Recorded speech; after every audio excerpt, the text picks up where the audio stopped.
राधे राधे। हमारे YouTube channel में आप सभी लोगों का स्वागत है। शिव चर्चा गीत प्रस्तुत करने जा रहे हैं। कैसा लगा कमेंट करके बताइएगा। लाइक शेयर सब्सक्राइब पूरा वीडियो देखिएगा।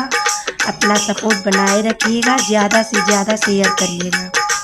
कमाल कैले बा हो कमाल कैले बा, भोले बाबा के डमरुआ कमाल कैले बा।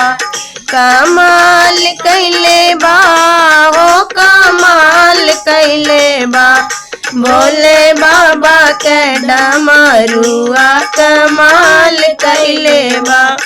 शिव जी के भावे नाही सोने के कुंडलवा, सोने के कुंडलवा हो सोने के कुंडलवा। बवाल कैले बा हो बवाल कैले बा, भोले बाबा के बिछुआ कमाल कैले बा। भोले बाबा जी के बिछुआ कमाल कैले बा।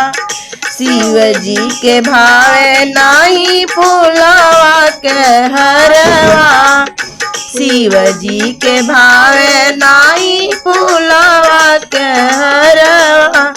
फूलवा के हरवा हो फूलवा के हरवा।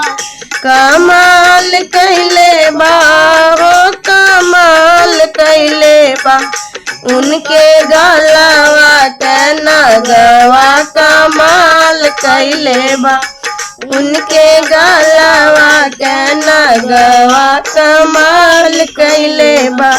शिव जी के भावे नाही पियारी पीतांबर, शिव जी के भावे नाही पियरी पीतांबर।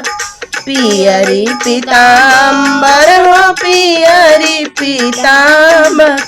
बवाल कैले बा हो बवाल कैले बा, उनकर मिर्गा के जलवा कमाल कैले बा। शिव जी के भावे नाही कारे और मरुति, कारे और मरुति हो कारे और मरुति। कमाल कैले बा हो कमाल कैले बा, उनकर बादशाह बैलवा कमाल कैले बा।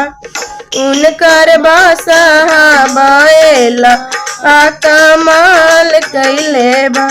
कमाल कैले बा हो कमाल कैले बा, भोले बाबा के डमरुआ कमाल कैले बा।